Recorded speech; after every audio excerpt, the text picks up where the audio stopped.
Jasprit Bumrah fit रहने के लिए आखिरी टेस्ट मैच नहीं खेलते हैं, लेकिन सवाल यह है फिट रहना किस चीज के लिए है। 5 टेस्ट मैच को देखकर क्या हम समझ लें अर्शदीप सिंह और कुलदीप यादव की इस टीम में कोई जगह नहीं है? क्या अंपायर धर्मसेना भी इंग्लैंड टीम का साथ दे रहे हैं? और टीम इंडिया की प्लेइंग 11 कितने हद तक सही है और कितने हद तक गलत है?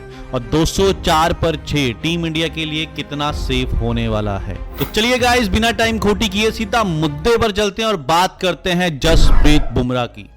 मैंने आपको पहले कहा था बुमराह आखिरी टेस्ट मैच नहीं खेलेंगे, क्योंकि कप्तान साहब जब प्रेस कॉन्फ्रेंस में आकर इतनी बात बोल देते हैं कि बुमराह का हम आखिरी दिन बताएंगे, खेलेंगे नहीं, तो उसका साफ मतलब यही होता है बुमराह नहीं खेलेंगे। अब बुमराह इसलिए नहीं खेल रहे हैं क्योंकि उनको रहना है फिट, लेकिन सवाल यह है फिट रहना किस चीज के लिए है? कोई खिलाड़ी अपने आप को फिट रखता है ताकि वो मैच खेल सके। अब मैच छोड़कर आप इसलिए बाहर बैठे हो क्योंकि आपको फिट रहना है। अजीब ही नया फंडा पहली बार देखने को मिल रहा है। भाई, बुमराह के लिए सबसे बड़ा इवेंट कौन सा है? आने वाले टाइम में सिर्फ एशिया कप है, और एशिया कप बुमराह के बिना मैनेज किया जा सकता है। लेकिन T20 वर्ल्ड कप के लिए अगर आप उसको सेव कर रहे हो तो उसमें तो बहुत सारा टाइम बचा हुआ है। सबसे बड़ा इवेंट तो यही टेस्ट मैच था ना। अब दोबारा 4 साल के बाद आप इंग्लैंड में टेस्ट खेलने आओगे और उस टाइम पे पता नहीं बुमराह आपके साथ होगा या नहीं होगा। टीम को सबसे ज्यादा जरूरत बुमराह की इस मैच में थी। ये मैच अगर आप जीतोगे, अपनी पूरी प्रॉपर स्ट्रेंथ के साथ खेलोगे, मैच जीतकर सीरीज को बराबर करोगे, तो इसको याद रखा जाएगा। लेकिन अगर ये मैच हार जाओगे तो ये भी आम नॉर्मल सीरीज की तरह ही मानी जाएगी कि इंग्लैंड जाके इंडिया हार गया। और अच्छी खासी रेस्ट मिल तो गई थी। 4th टेस्ट मैच में इंडिया ने सिर्फ 1 इनिंग में बॉलिंग की थी, दूसरी इनिंग तो उनकी गेंदबाजी आई नहीं, तो आखिरी के 2 दिन भी बुमराह को रेस्ट के मिले। उसके बाद 3 दिन और रेस्ट थे दोनों मैच के बीच में, तो 5 दिन का रेस्ट था। और 5 दिन क्या काफी होते हैं बॉडी को रिकवर करने के लिए। और एक ही टेस्ट मैच तो खेलना था, इसके बाद कौन से और 2-3 टेस्ट मैच बचे हुए हैं? ये टेस्ट मैच तो आप किसी तरीके से खेल ही सकते थे। मैंने आपको सीरीज शुरू होने से पहले ही कहा था, जब कप्तान और कोच ने इतना इशारा दिया था ना कि बुमराह हम 3 मैच खिलाएंगे, मौके पर देखेंगे कौन कौन से मैच खिलाने हैं, जरूरत पड़ी तो 3 से ज्यादा भी खेल सकते हैं। उसी टाइम पर मैंने कहा था कि 3 ही खेलेंगे, क्योंकि ये पहले से डिसाइडेड ही होता है साहब कि मैं 3 मैच खेलूंगा, इसलिए मैं कप्तान नहीं बन रहा हूं। अगर मैंने 4 मैच खेलने हैं, 5 मैच खेलने हैं, तो मैं तो फिर कप्तानी भी कर सकता हूं। शुभमन गिल को 22 कप्तान बनाइए, एक आधे मैच में वो कप्तानी कर लेगा। लेकिन नहीं, कप्तानी इसीलिए नहीं की गई है क्योंकि 3 मैच पक्के हैं, 3 ही खेलने हैं, इससे ज्यादा नहीं खेलने हैं।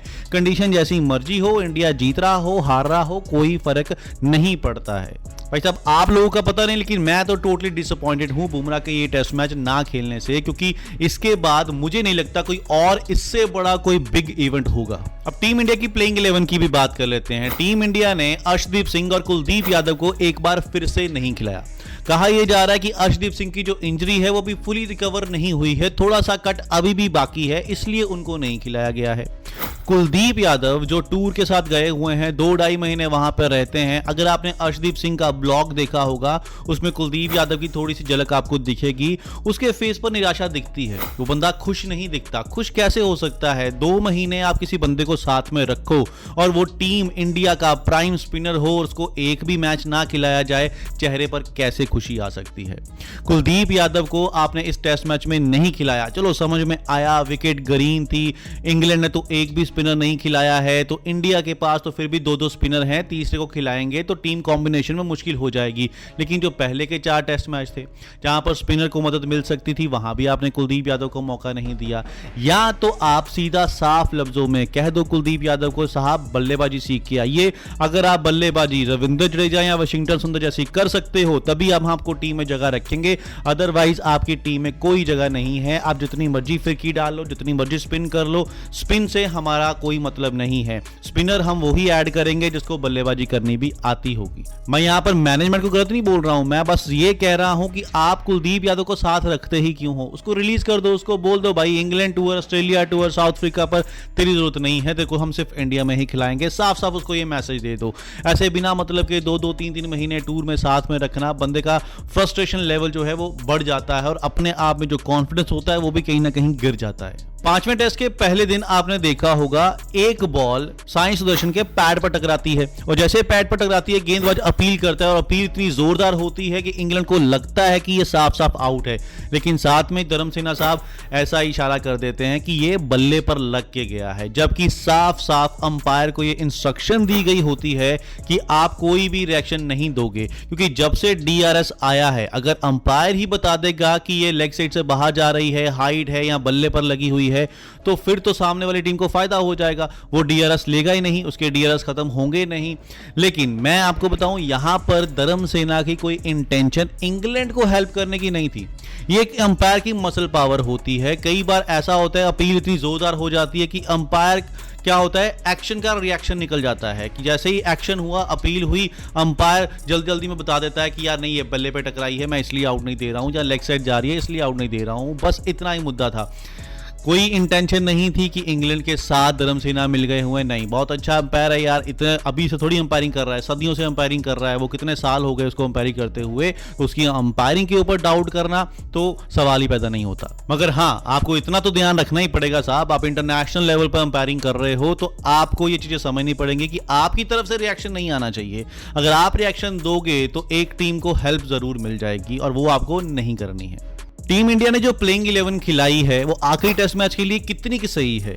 अगर आप प्लेइंग 11 की तरफ नजर डालोगे ना, जब पहली बार मैंने प्लेइंग 11 देखी थी तो मैंने देखा था यार इतने सारे चेंजेस कर दिए टीम इंडिया ने, लेकिन धीरे धीरे जब मैंने थोड़ा ध्यान से देखा, थोड़ा समझ में आया कि हाँ यार प्लेइंग 11 सही लग रही है। अगर इस टीम के अंदर ऋषभ पंत भी होता, बुमराह होता तो भाई साहब बात ही अलग होती। करुण नायर, साई सुदर्शन दोनों को आपको पहले मैच से ही खिलाना चाहिए था।